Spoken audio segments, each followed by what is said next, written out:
Hey guys, time to talk about more of Chapter 25's IDs. So we'll start off with the first of the second half here. HUAC. HUAC, of course, is an acronym and stands for House Un-American Activities Committee. Basically, to put it real simply, the Commie Hunting Committee of the House of Representatives.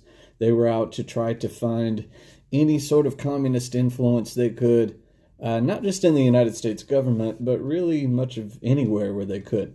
Could have been in the State Department, in the military, but it also was places like Hollywood and places like that.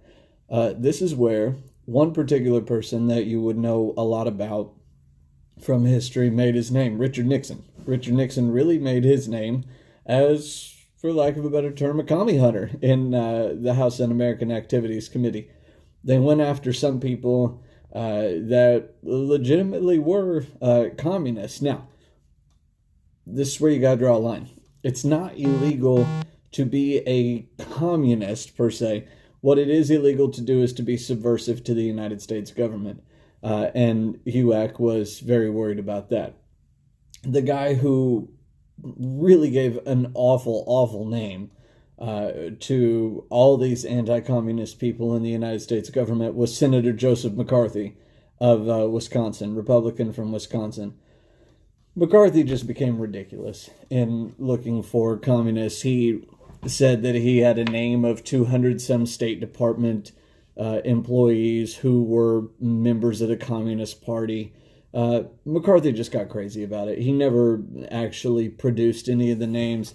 Eventually, there came to be a hearing in which McCarthy's Senate committee was investigating the Army, and he was asked finally, "Have you no decency, sir?" And that really was it. McCarthy just kind of became a caricature, a fool, and really discredited all the people who had been really trying to legitimately make sure that people who loved America were running the United States government. But McCarthy took it way, way, way too far. That's for sure. Ethel and Julius Rosenberg were a couple people who were put on trial for subverting the United States government. They were actually accused and convicted of espionage. And what they were convicted of was selling United States nuclear secrets to the Soviets. Not okay. Not okay to do that. A lot of people at the time thought that Ethel and Julius Rosenberg were being wrongfully convicted. Turns out that far after his death, especially Julius Rosenberg, was very much credibly convicted of selling secrets to the Soviets. Can't do that. Can't do that. Not okay. Military desegregation. For a very long time, the United States military was segregated. When we did let African American soldiers into the military, they had to fight in separate units. They often had menial jobs. They were paid less. They would often just not see combat at all because they weren't trusted in combat. The United States military was finally once and for all desegregated in 1948 under the only president ever from the state of Missouri, Harry S. Truman. This was the first time that the United States military had ever seen black and white soldiers fight together since George Washington. It is not the first time that it had ever been done, but it was the first time since the American Revolution. And of course, we still have a desegregated military today. Brown versus Board of Education. This is something that clearly you've talked about a lot through particularly your high school career. You would have talked about it as freshmen in American history, as juniors in American government, but it bears repeating how important the case Brown versus Board of Education was. It was a case brought by the NAACP, the National Association for the Advancement of Colored People.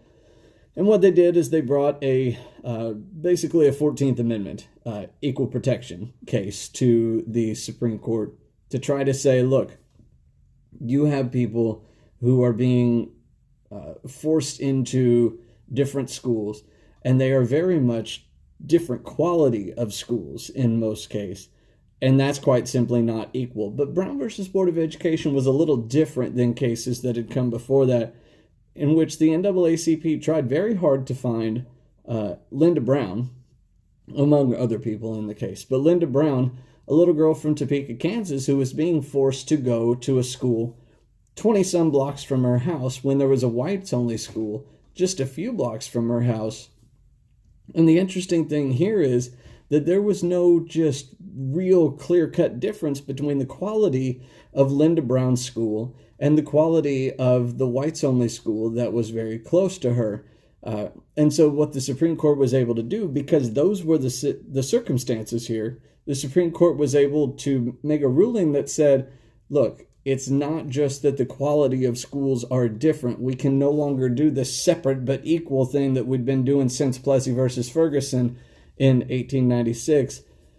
The Supreme Court, because of the circumstances here, was able to say separate is inherently unequal. Separate is automatically unequal. And that case was brought down in 1954, but as you know, it took several years after that, more than a decade, to completely desegregate schools in the South.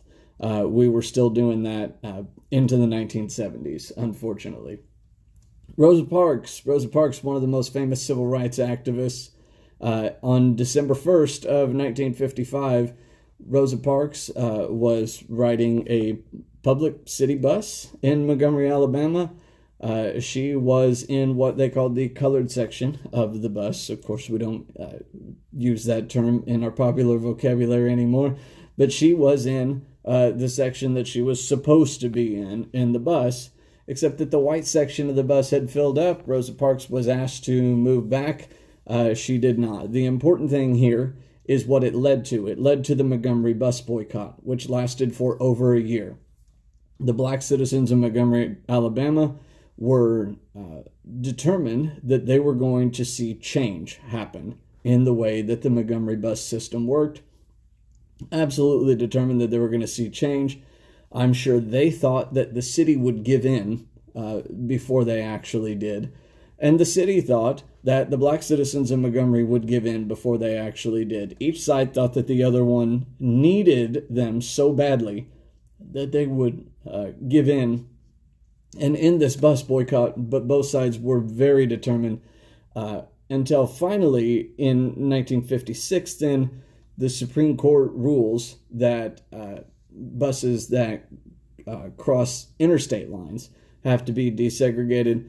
Eventually, the writing's just on the wall that these guys aren't going to give in, and so the city of Montgomery finally did give in. Clearly the most famous civil rights leader at the time, Martin Luther King Jr. I think the most important things to know if you're talking IDs about Martin Luther King Jr. are the way he fought for things, how he was different than other people before that. Martin Luther King Jr. knew darn well that the only way he was going to get white people to believe in his cause was to be nonviolent. Yes, he was going to use civil disobedience. Yes, he was going to break laws on purpose, which a lot of people weren't going to like. But Martin Luther King Jr. was always going to be nonviolent. And he knew that that was the only way that he could build a large enough coalition to accomplish what he wanted to accomplish.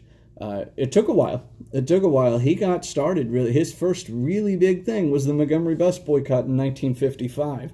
The Civil Rights Act wasn't passed until 1964. The Voting Rights Act wasn't passed until 1965. But at least Dr. King did get to see both of those two things enacted before he died in 1968. The Montgomery bus boycott, we've already talked about that. Emmett Till. Emmett Till, I'm sure you have probably heard, at least in passing, a little bit of the story about Emmett Till. Emmett Till was a young 14-year-old boy who was lynched. He was lynched in the 1950s. And the reason Emmett Till was lynched is because he whistled at a white woman. That was his crime. And he was killed for it. Terrible thing, obviously. And what it led to was a righteous anger within the African American community, especially in the South, that something has to change. This lynching is not acceptable. This lynching is not okay. The pell-mell extra-legal killing of our people has to stop. Has to stop. We get into a couple cultural things here on the last line. Television. Television was going to be obviously a brand new form of entertainment.